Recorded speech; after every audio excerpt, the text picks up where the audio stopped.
Hello, we're here with Megan O'Neill. Thanks for joining us, Megan. Absolutely, thanks for having me. And Megan's come on one of her days off on a really long tour. Can you tell us where you've been? I feel like I've been everywhere. Since May, really, it's been really busy. I've been in Nashville twice for about a month at a time. The first trip was writing, the second trip was recording a new album, and then many gigs in between and all over the UK and all over Ireland. So sounds amazing. It sounds very glamorous. It's not always very glamorous.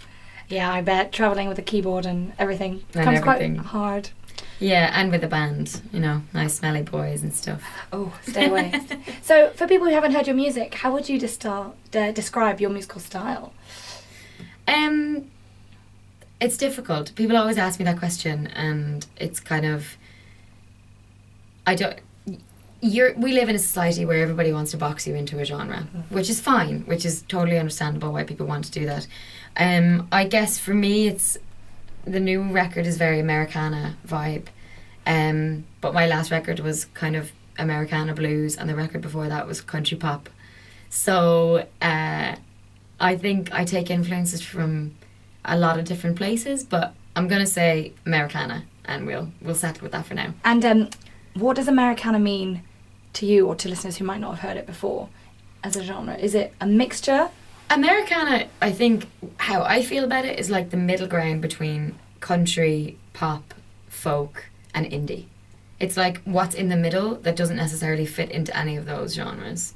Like there are a lot of songs on the new album which people will say, oh, that's definitely country, because it does have a lot of elements of country in it. But I don't feel like the whole album is country, and I don't feel like it's all folk either, and it's definitely not all pop. So it's kind of that middle ground, I think. Amazing, a place you can make completely your own. Well, yeah, and that's what I like about it. Like, my favourite artists that I'm completely inspired by are all in the Americana genre. And what sort of artists are they then? I absolutely love Ryan Adams, Brandi Carlile, like Jason Isbell, Chris Stapleton. A lot of those are like in that middle ground for me. So. And was music something you always did as a child?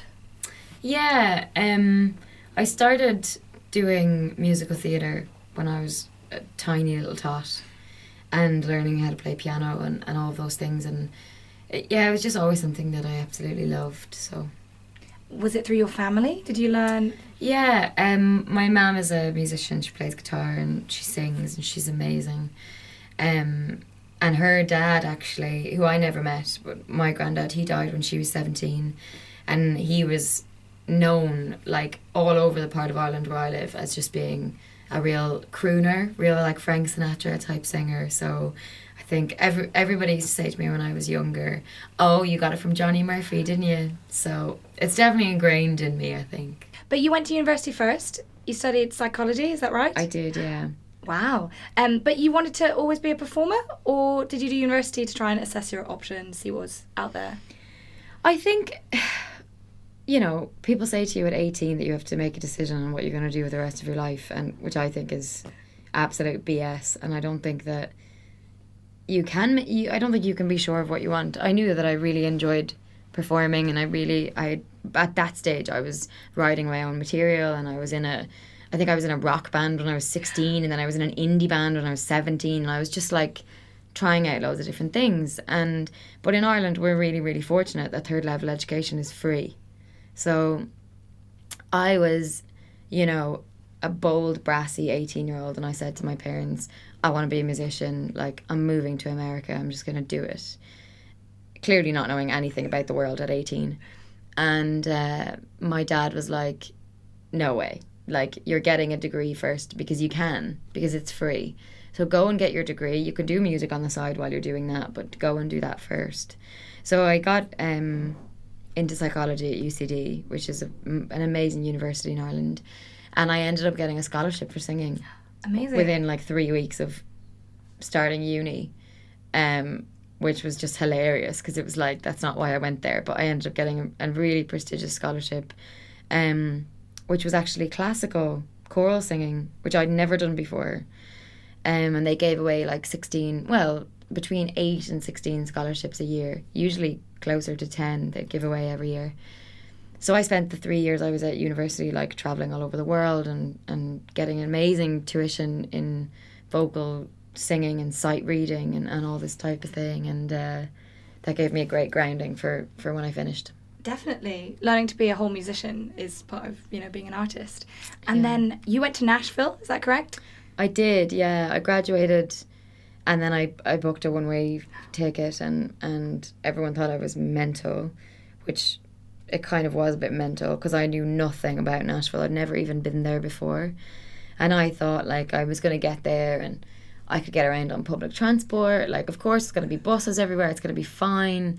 And if not, I'm sure I can walk it. And then I got there and I was like, oh, crap. Like, I can't get anywhere I need to be. I found a room on Craigslist. Like, I knew nobody. And I just got really lucky. I just met really amazing people who helped me out. I ended up living with a guy who had four cars, so he just gave me one.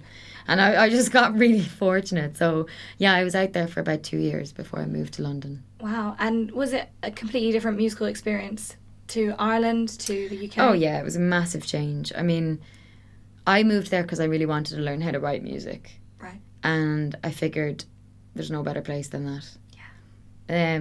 But I was coming from being like a big fish in a small pond, and I'd done really great things in Ireland, and I kind of thought, like, I'll move to Nashville, I'll have a record deal within a year, And again, that's being naive and young and not really knowing what the music industry is like, because I didn't, and I thought, I can write stuff and I'm talented, and I didn't realise when I'd get there that every bar I'd walk into there was somebody way better than me on stage, and I was like, okay, well, maybe I won't get a record deal in a year. But it was an amazing, humbling, grounding, growing experience, and I ended up getting in a real inner circle of songwriters in Nashville, which was through a contact of mine in Ireland, who used to run Polygram Records back in the day. So he was a kind of a hot shot, and he just got me under his wing, and then put me in touch with people in Nashville who took me under their wing. So I got amazing tutoring, and I just got really lucky with the people who I got to work with. So I kind of was just a sponge, and I just soaked up everything I could while I was there. Yeah. And do you still go back? Are you still part of that scene? Yeah, I go back 2 or 3 times a year. So I still write with all the same people, and I go, and every time I go back, and I'll reach out to some people, like, because everybody gets booked up like 2-3 months in advance for writing sessions. So I'll book my trip, and then I'll book in all my sessions, and usually my day out there is like a gym in the morning and then a 9 a.m. meeting. Wow. With some executive or label or whatever, and then 10 to 2 is one session, and then 3 to 6 is another, and then you have a show in the evening. So it's like an 18-hour day every day, and it's just mental. But it's amazing, and I always get to gig loads when I'm out there and just work with everyone, and you're kind of surrounded by that amazing just aura that Nashville seems to have for music. Yeah. Are the audiences different, in the home of country? Yeah, it's a lot of tourists, which is a good thing, because they go because they really want to listen. Whereas in in London, people are completely spoilt by live music, and they're usually just like chatting while you're playing, which is fine as well. Like, do your thing. No respect for the artist. Ugh. I'm used to it. I don't mind. And so, what did draw you back to London? A few different things. I had a few visa issues in Nashville, and I also just wanted to be closer to my family. Yeah. My little sister's 12, and I didn't want to be the other side of the world while she was growing up, and I also didn't want to write just pure country. I write for a lot of other artists, so I write a lot of pop and Asian music and like loads of stuff that the market here is a lot bigger for. So it made more sense for me to base myself here, but just travel there a few times a year.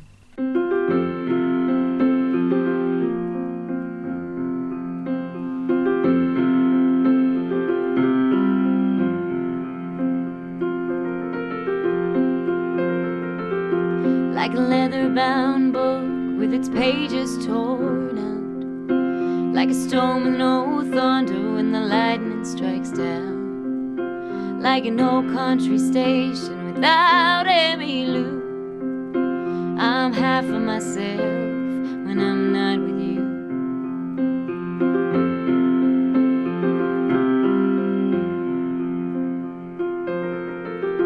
Like an empty frame hanging by the stairs in the hall, like no yellow and orange leaves in the fall, like Beale Street in Memphis without any blues. I'm half of myself when I'm not with you.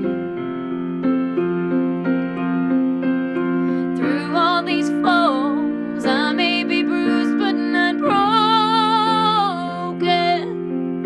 and though the red neon sign may be off, baby, I'm still open.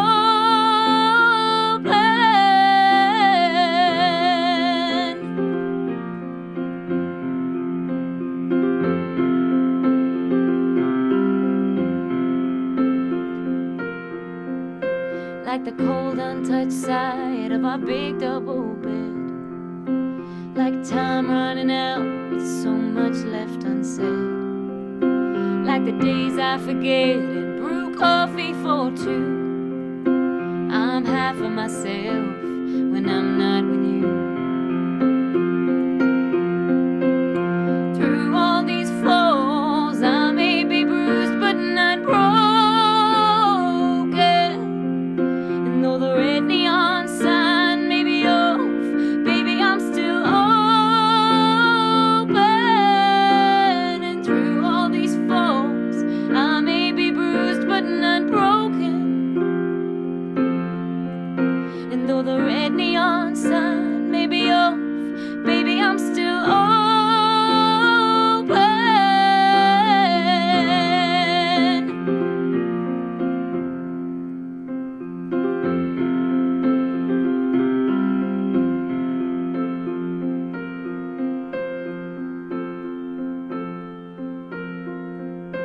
Like an old country station without Emmylou,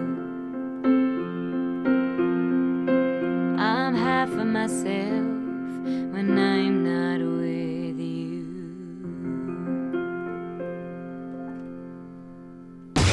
The Alpha Sessions. When you're writing, what's your first inspiration? Are you the type of person who sits at the keyboard, improvises chords, or do you write lyrics like a poem and then set that to music? Or does it change for everything? It changes all the time. I write a lot of poetry. A lot of my songs stem from poetry because I can do that from anywhere. So if I'm in a coffee shop or I'm on the tube or I'm on a flight, I can be writing the whole time. So I tend to do that a lot. But then I will schedule songwriting, which I think songwriting is a muscle. It's exactly like learning how to play an instrument. You have to learn how to get better at it, and that only comes with practice. So if you sit down and write every day or every other day, you're going to improve. But if you wait for inspiration, you're just never going to be very good at it, I don't think. That's such a good point. So do you look back on things you've written a few years ago and think, oh, now I'd do that completely differently? Oh, yeah. Like, I listen to old songs and I'm like, oh, that's so embarrassing. Like, I wrote a song when I was 16, which is the first song I ever wrote and is still my mum's favourite song. She was like, she's going to kill me for saying this. She called me when I was over in Nashville and I was working with a producer called Zach Lloyd, who's amazing. And my mum called me and was like, Megan, did you show Zach that song? And I was like, no, ma'am, because I wrote it 10 years ago and I don't like it anymore. And she's like, it has to go on the new album. And I'm like, oh my God. So she's still like a big advocate for that song I wrote years ago. And I look at it and I'm like, that's the most childish rhyming and it's awful and it's like 4 chords. I just hate it. But you know, like, I don't hate it because it was a part of me and a part of my journey. But yeah, it's definitely a growth thing over the years, and I'm a lot better now than I was then. And still, you know, loads to go, I'm sure. Oh yeah, it gets better every time, and I think the more that I'm writing, the better that I'm getting, which is a really good thing because I used to feel like my songs were like my children and I couldn't give them away. Yeah. And like if somebody else wanted to take my song and put it on their album, I'd be like, what? No. How could you do that to me? That's mine. And now I'm like, fly, birdies, fly. Like, take all my songs, put them wherever you want them. Because I always know that I'm going to write better. Mm. And I always know that every year that I'm writing, it's getting better. So I never have any fear about giving my material away for some other artist that wants to put it on their record, because I can just write again. And so you perform solo, but you also have a band that you've done some work with, Megan and the Common Threads. Is that right? I do, yeah. How do you choose between songs that are solo, songs that are for ensemble? Do you make different musical choices for each? So I was doing solo project for about 2 years that stemmed into the band project, which is Megan and the Common Threads, and we made a record together in August last year, released in February this year, which was amazing. And the band are like my family. I just love them, and it's mostly the stuff we write as a band, we record as a band, and the stuff I write myself or I write with other people, I record as my solo stuff. So it's totally separate. It's a different sound. It's a different vibe. It's obviously still my voice, but the rest of it is quite different. And is it a different experience playing live with a band? Does it feel more supported? Is there less stage fright maybe? Oh, absolutely. Like, I was out, I'd gotten really used to playing as part of a band, because literally for the last 2 years I've been playing everything as part of a band. And then I got asked to do a tour last November, actually, so almost a year ago. And they wanted me to do it solo, and I was like, what? I can't do it. I can't do a solo tour. What are you talking about? And they were like, well, this is the only way we're going to book you. So I was like, okay, well, I better polish up my piano playing. And I was so nervous. Like, I was shaking before every show, because I'd gotten so used to that support network. And also you have to rearrange everything. Like, yeah. The songs are arranged for a 6-piece band with fiddle and drums and bass and 2 guitars, and now I had to strip them back to 1 instrument. So it was really scary, but I mean, I think the things that scare you the most are going to be the best for you. Worth doing, yeah. Yeah, and everything's changed since I did that tour. I do so much more solo now, because literally that one tour kind of threw me in the deep end, and then I learned how to swim. So, hooray for not drowning. That's always a good thing. For not drowning. I know.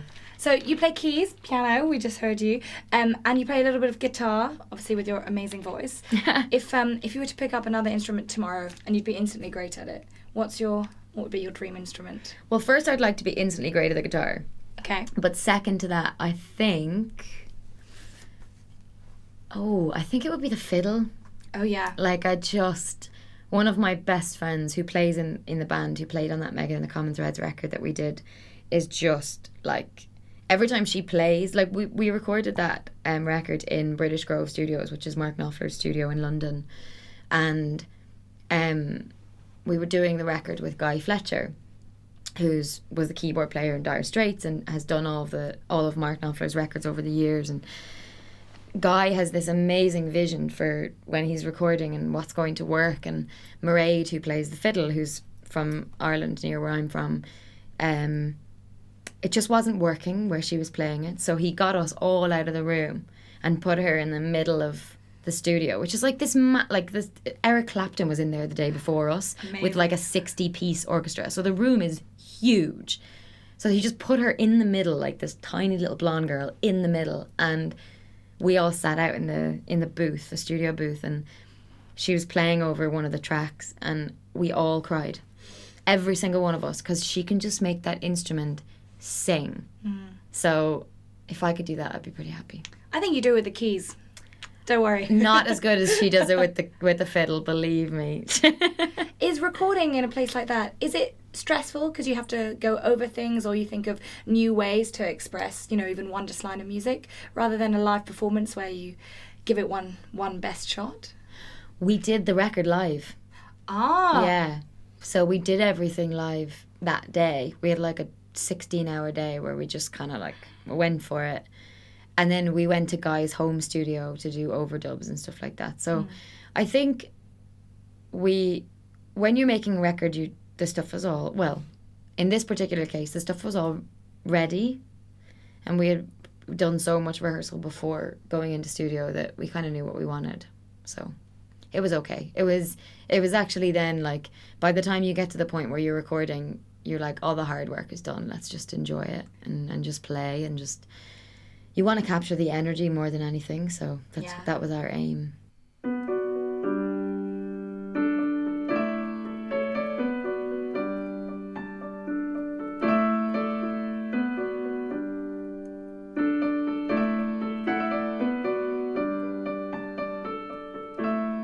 It's funny how this home's become a house. We are counting down the days till we get out. We used to never want to leave, spend our time wrapped in the sheets. Now I don't feel safe here on my own. I woke up in the middle of the night, the rain so loud and hammering outside. I was dazed and half asleep, the door wide open, darkness deep. What I saw, it made my blood run cold. The shadow of a stranger in our home. These walls, they know me well. They've held my secrets in their shell for all these passing years. They couldn't keep you out of here.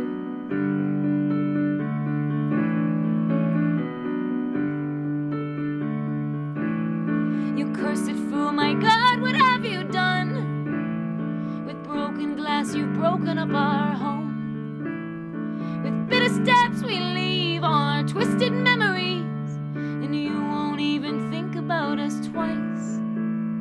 I hope that what you got is worth the price. These walls,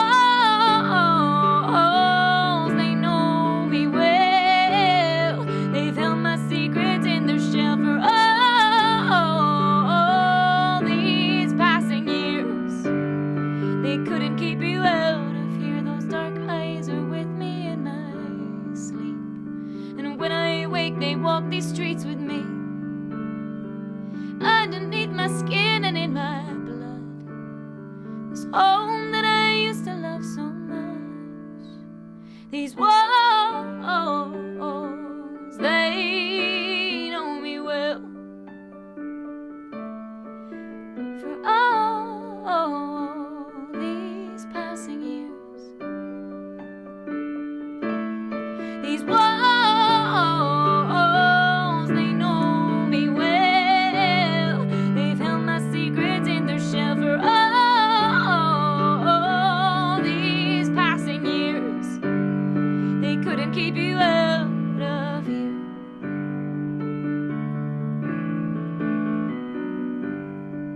Couldn't keep you out of here.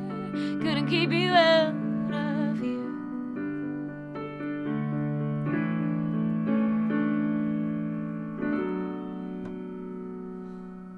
The Alpha Sessions. What have been some of the weirdest gigs you've ever done? Strange locations, strange reactions. So I did a gig in LA during Oscars week, and it was a private Oscars party for J.J. Abrams, who's Star Wars and Bad Robot and all this kind of stuff. And he invited, it was a US-Irish alliance, so it was Irish entertainment industry in America. And he invited us over to play, and it was the most surreal week of my entire life. Like, never mind that particular moment, but the whole week was just insane. Like, we did like showcases for Disney, so we were in all the like Disney offices. We did stuff, just loads of really weird stuff. And then his party was just like, because hands down I'm not a Star Wars fan. Like, I've never watched it. I've never watched any of it. So I got there, and this was right before the new Star Wars was released. Oh, yeah. So there was like hundreds and hundreds of people. Like, we had to walk up. It was my first red carpet experience as well. So I was like, what the hell do I do? Like, I would just like to run from one end to the other so that nobody can take any photos of me. How do I be glamorous? Yeah, like, I can't pose. I don't even know what that means. What do you want me to do? And so that was weird. And then I had Stephen Fry beside me. So he was like, I was like, what do I do? And Be cool. he was like, just like, I don't know, put your hand on your hip. I was like, what? Where? Which one? It was very funny. And then, there was just all these Star Wars fans everywhere. And I was like, what are they dressed up as? My band were like, oh my God, Megan, you really should do your research before every gig. But that was probably the weirdest gig because I was just surrounded by celebrities. And like, it was just really mad. Do you know? I think like, and they're all really normal people. Like everyone I spoke to was totally normal and really cool and really nice to be around. But it was just the most surreal experience for me. I just didn't really know what to do with myself. So that was probably the weirdest gig I've ever done. Well, it makes a great story. So Yeah. thank you. Yeah. And I think I noticed on your Twitter, are you also a radio presenter for CMR Nashville? Yeah, I do, yeah. I've been really terrible at doing them lately because I've been on tour. So I keep like, Lee Williams, who runs the programme, he's been hassling me because I just haven't been getting very many shows in the calendar. So they're running repeats right now. But yes, I do it. How is that different? Do you get to use your big knowledge of country music? Do you get to explore new artists? I get to do whatever I want, which is amazing. So I just like find records that I like, and it's an album show. So I just pick 3 albums a week, and I just play 3 tracks off each. It must help your own research, you know, what you want to do next. It does, yeah. I've discovered a lot of really cool artists out of it, which is great. But when you're away from music, what other hobbies do you have? I think you mentioned running. Tell us a bit more about that. I do love to run. Yeah, I got really into running. My dad's a big fitness freak. Right. So we all were like made play every sport under the sun when we were kids. And then I got really into doing like half marathons when I was about 18, and I did loads of them. And then I took a break because I got, very long story short, I ended up going to Asia and getting a parasite. So I wasn't very well for a few years, so I couldn't really do any working out. And then about 4 years ago, I got really back in, maybe 3 years ago, I got back into it, and I started running longer distances, and I did a few marathons and just a few, yeah. But it was such a de-stressor for me. It was like, my every weekend I had like a 4-hour run where I was just like, nobody could touch me, nobody was emailing me. It was just like, I got to go wherever I wanted and have with or without music or whatever I want, and it was just me time. So I think I got that kind of gave me a bit of a de-stressor, and I do love that. Bit of space. Yeah, a bit of space. Packed world. Yeah. Yeah. So in running, in music, are you a woman who sets yourself goals to aspire to? A marathon seems like a pretty tough goal to get towards. Yeah, I'm really terrible at doing that to myself. Like, everyone that is in my life that's very close to me is always giving out to me for it, because I will achieve something and then I will not celebrate it. I'll be like, what's next?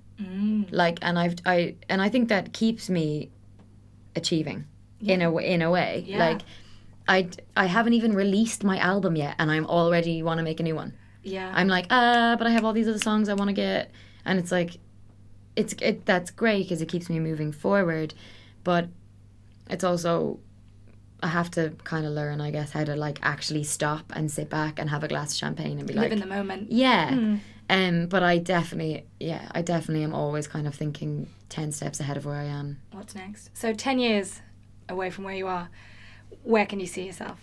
I don't think I can think 10 years ahead because I'm like, what's happening ahead. tomorrow? Yes. But I want a long and successful career in music, and I would ideally like to spend the next 10 years touring and exploring the world and writing amazing music and collaborating with people. That's my favourite part, is like, I get to go work with people who are older than me, have way more experience than me, have way more knowledge than me that I can learn from. And then sometimes I have people come to me that are like, oh, can you teach me about the industry? And I'm like, what are you talking about? I don't know anything. And then I'm like, oh, maybe I do know a few things. But I love that. I love collaborating with people. So I hope that continues forever, you know? Yeah, sharing and passing it on is one of the best things we can do with music. Everything, yeah. So if fans want to hear more about you, do you have social media platforms they can go to? I do. I have everything for my sins. I have my website is just meganoneil.com, and then there's Facebook, Twitter, Instagram. It's all Megan O'Neill. So you'll find me, yeah. Thank you so much for coming, Megan. Good luck for your gigs coming up and with the release of the new album. Sounds great. Thank you.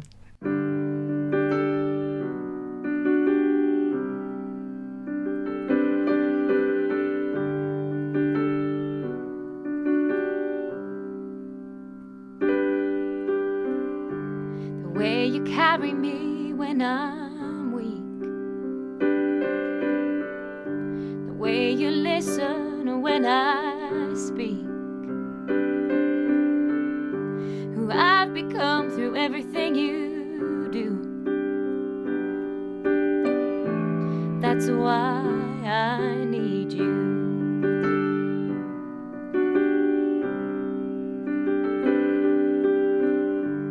You're the ripcord as I'm falling, the end of the line when I come calling, and all the struggles we've pushed through. That's why I need you. All those times I thought life would be easier, thinking I'd be better on my own. No hearts to break, no love to take for granted. But that all changed when you came along.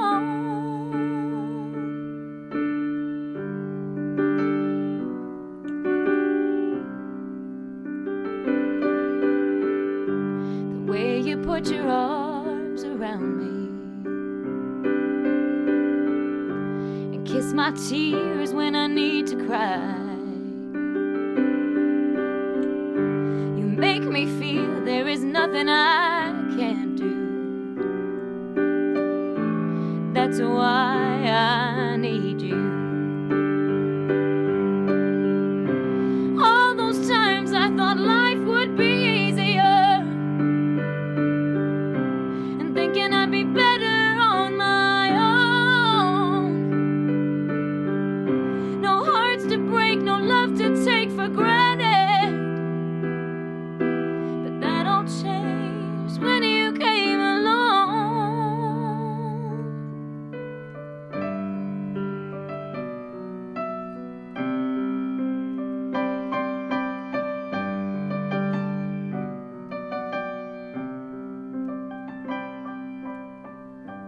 Now this house has become a home. Though the future is still unknown, I never have to worry who I'm turning to. That's why